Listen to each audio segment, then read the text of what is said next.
afternoon. This morning I had the pleasure of attending the swearing-in ceremony for Governor Tom Ridge as the head of the Office of Homeland Security. The tragic events of September 11th show how critical it is to have a coordinated and a comprehensive national strategy to protect the United States against terrorist attacks. I welcome Governor Ridge wholeheartedly, and I look forward to working with him in the difficult tasks that together we face, and of course in the challenges that he faces. Yesterday, the President ordered the United States military to begin strikes against Al-Qaeda terrorist training camps and military installations of the Taliban regime in Afghanistan. Consistent with this development, I have instructed federal law enforcement to be at the and on the highest level of alert to strengthen America's protections. We are taking strong precautions and other appropriate steps to protect American people while we win this war. The FBI, through the National Threat Warning System, has contacted 18,000 law enforcement organizations and 27,000 corporate security managers, advising them of this highest state of alert. We get some multiplier effect out of those notifications, particularly in the corporate system, because many of the corporate individuals and institutions on the alert sheet have call lists which they undertake and share information with others. Similar warnings have been sent to information sharing and analysis centers. All law enforcement agencies have been asked to evaluate whether additional local security measures are warranted in the light of the current threat level. In addition, authorities in telecommunications, electrical power generation and distribution, banking and finance, oil and gas, information technology, water service providers, and railroads have been similarly advised and are the subject of regular communication. The Immigration and Naturalization Service has implemented a heightened border security plan, and all United States attorneys' offices continue to be on heightened alert. To safeguard our nuclear facilities, all have been placed at the highest state of alert and have increased the physical security in and around the facilities. Thorough screening of all employees and of individuals with access to those facilities is also being undertaken. Similar steps are being taken in conjunction with the Environmental Protection Agency with regard to industrial, chemical, and petrochemical facilities.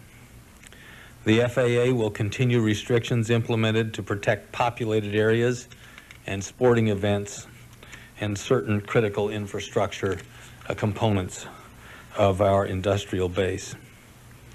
I believe, as the President does, that the best defense against terrorism is a multi-front offensive. And since September the 11th, we have arrested or detained 614 persons. We continue to look for 229 additional individuals. Our national law enforcement network, involving millions of Americans, will continue working around the clock to find the people who were involved in the September 11th attacks and to disrupt any future plans for terrorism in America. I encourage all Americans to continue to have a heightened sense of awareness of their surroundings. I ask for them to report suspicious activity to our partners in law enforcement at every level of law enforcement, from local law enforcement to state authorities to federal authorities. Every American should be vigilant, and we're counting on each American to help us defend our nation in this war. I also encourage the Congress to pass quickly the anti-terrorism legislation proposed by the administration so that law enforcement may have at its immediate disposal all appropriate anti-terrorism tools to fight this war. Osama Bin Laden broadcast a message yesterday celebrating the attacks of September 11th. He glorifies the terrorists who kill thousands of innocent men, women, and children with no warning and no mercy. He distorts religion to promote death and to destroy life. He seeks fear, chaos, and terror for the American people, and he swears to steal our sense of security in America. This is the face of evil. After hearing his chilling words, there can be no doubt that America's actions of self-defense are justified. Although we must be aware of the heightened risk, we must not let that risk affect the freedom that makes America great. While we must be attentive to the threat, we must not yield to fear. The President pledged that America would not waver, would not tire, would not falter, would not fail. Americans will rise to meet the President's call in our response, which will reinforce liberty. I'd be pleased to answer questions. Yes, please. Attorney General Ashcroft, the second man, as you know, has inhaled anthrax spores in Florida. What can you tell us about this case, and is it clear at this point that this is a deliberate criminal act, or is there still a possibility that it was an accidental exposure? Let me try and state carefully what I know. And I believe that from the nose of an individual, the Bacillus anthracus, or anthracus, was found. Don't know whether it's accurate to say he inhaled it. This indicates the exposure of a second person, at least. We take this very seriously. Together with local authorities and health authorities, we have sealed the building. We are relying on the Centers for Disease Control and health authorities to provide expertise, which we do not have. And very frankly, we are unable to make a conclusive statement about the nature of this as either an attack or an occurrence, absent more definitive laboratory and other investigative returns. The FBI is approaching it, though, from an investigative, a criminal investigation standpoint.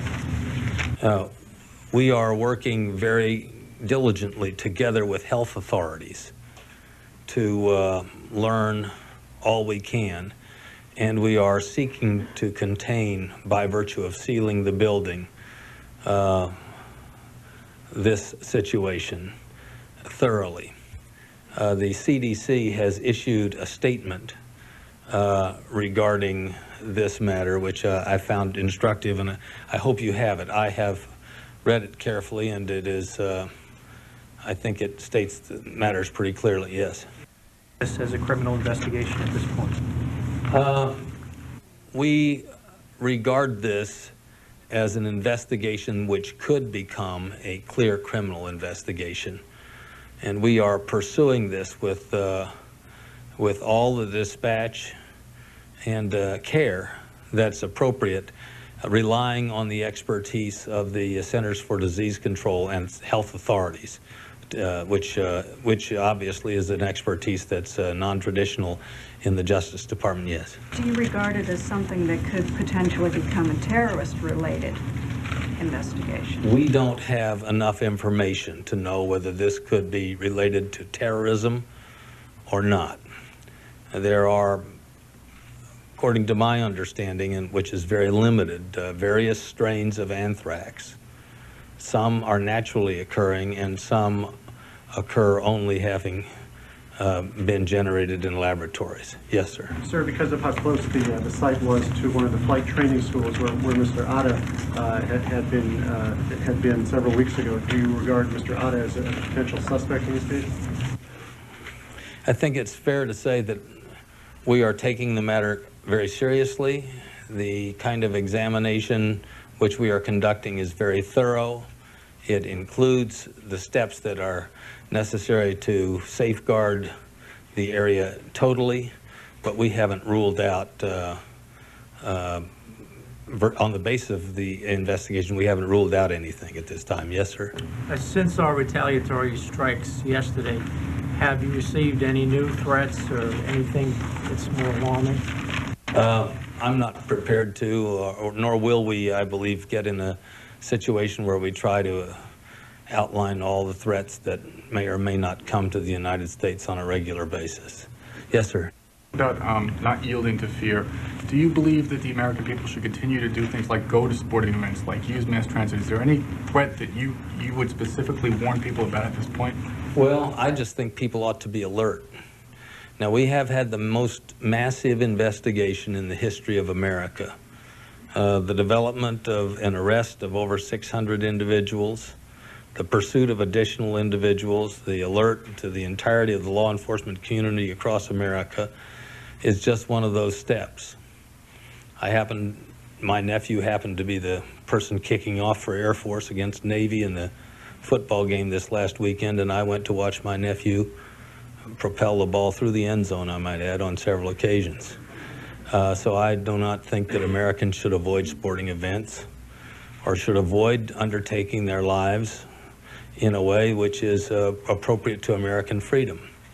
If you listen to Osama Bin Laden this last week, and it was a little bit painful to do it, but it's clear that he wants America to be intimidated away from liberty and paralyzed so that we would be fearful instead of free. I reject that. I believe the American people reject it, and I believe there's reason to reject it. We are taking very serious steps. We are using every possible avenue to disrupt, interrupt, defer, delay, impede, impair, prevent terrorism in any number of settings. And I believe we'll provide and do have a context in which America should have a heightened level of awareness, but we should be free people, and we should act with an understanding of that liberty, yes. Attorney General, when you talk about the infrastructure protection, are you encouraging all the large companies that ship various materials to just not ship anything for a while, either via rail or on the roads? I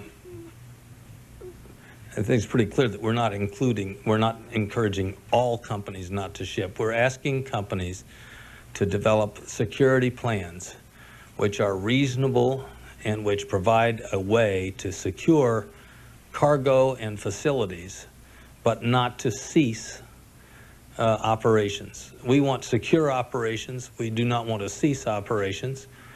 We want people to have preparations and not panic.